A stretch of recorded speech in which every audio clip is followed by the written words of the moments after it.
खबर यूपी के झांसी से है, जहां जबरदस्त ठंड में फुटपाथ पर सर्दी से ठिठुरते तथा खुद को एक कपड़े में समेटे हुए लेटे गरीब व असहायों के लिए आज वरिष्ठ समाजसेवी सीताराम यादव रात में सड़कों पर निकले।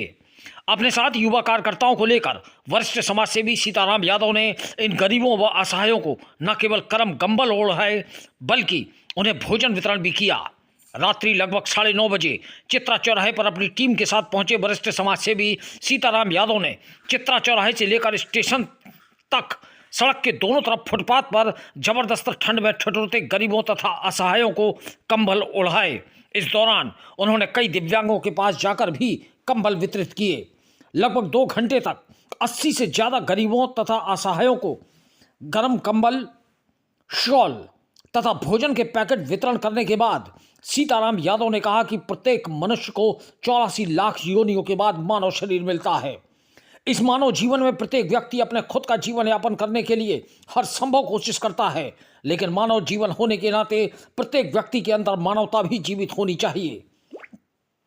यदि ईश्वर ने उसे सक्षम व सामर्थ्यवान बनाया है तो उसे दूसरे उन मानवों की ओर भी देखना चाहिए जो असहाय हैं, जो ठीक से 2 वक्त की रोटी भी खुद के लिए नहीं जुटा पाते और जो खुद सर्दी में खुद को बचाने के लिए गर्म कपड़ों तक का इंतजाम नहीं कर पाते।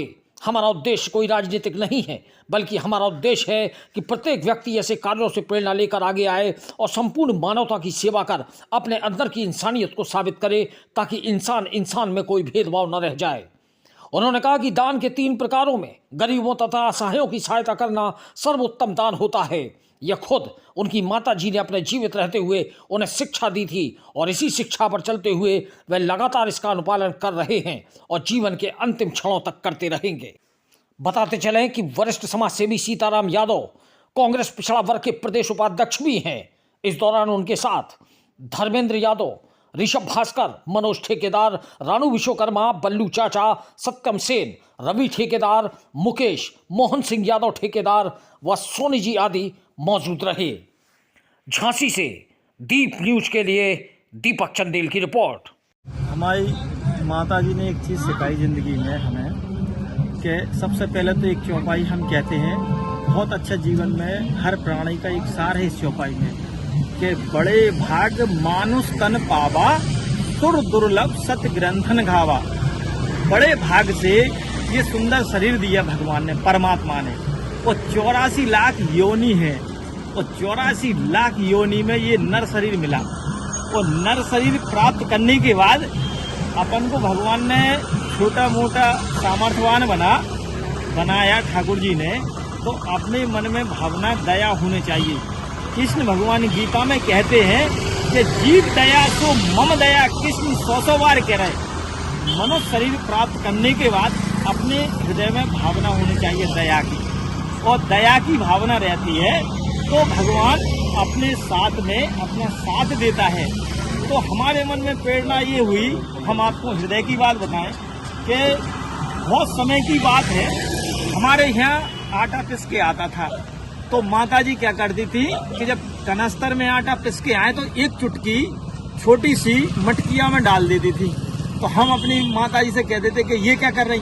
बोले बेटा, जब इतना बड़ा कनस्तर पिस के आया अपने परिवार के लिए, तो उसमें से एक चुटकी हम संतों के लिए, साधु के लिए और दीनहीन के लिए निकाल देते थे।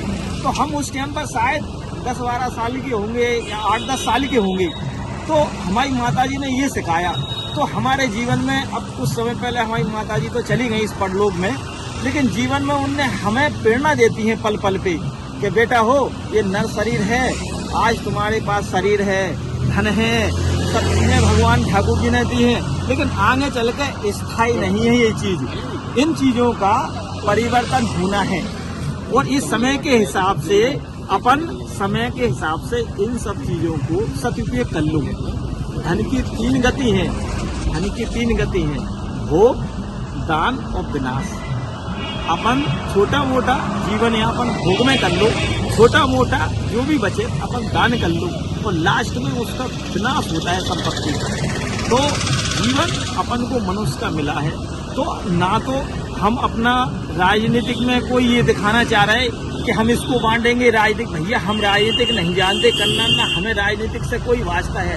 हमारे मन में दया भावना है और जी हम फोटो दिखाना डालना ये इसलिए करते हैं कि हमसे कोई 1-2 लोग और प्रेरणा हुई और उस प्रेरणा से वो भी बेचारे 2, 4, 10 लोगों का, 5 लोगों का, 20 लोगों का जितना सामर्थ्य है, हम ये नहीं कह रहे कि बड़े लेवल में करो, आप छोटे लेवल की हुए, आपकी दया की भावना रख के मन में किसी के प्रति करो जो दीनहीन है। आज इस रोड पे मैंने इन लोगों ने, अभी हमने एक दादाजी को जगाया, वो बेचारे संत थे, जो भी हो, उम्र काफी थे, हमने दादा भोजन कर लो। बोले बेटा ऐसे में को हमें भोजन देने के लिए आ रहा।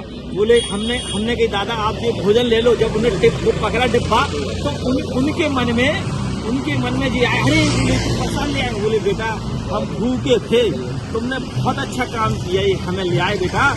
आप ये समझो कि संसार में ईश्वर की कृपा से ये काम करते हैं। बड़े बड़े धनाट पैसे वाले रहते हैं, वो दादाजी बोले, मैं नहीं बोला इस चीज को, वो कह रहे हैं बड़े बड़े धनाट पैसे वाले होते हैं, लेकिन प्रेरणा ईश्वर ही देता है ये सत्कर्म कराने के लिए। तो ईश्वर कराता है, लेकिन किसी के माध्यम से सीख के भी ये काम कर सकते हैं। वो कितने कंबल वितरित किए? कम्बल हम ले आए थे करीब 70 से 80 कम्बल ले आए थे और 100 या 90 के आसपास में टिकन थे। तो सबसे पहले हमने लहरवारी मैया पे चरण किए, उस टिकन हमने वहाँ वितरण किए और उसके बाद जब हम यहाँ आए और हमें एक मन में इतनी अंतरात्मा में खुशी लगती कि हे ठाकुर जी, हम ज़्यादा बड़े लेवल पे नहीं कर पाए तो छोटे लेवल पे हमारे हृदय में भावना बनाए रखें, हमारी यही काम है।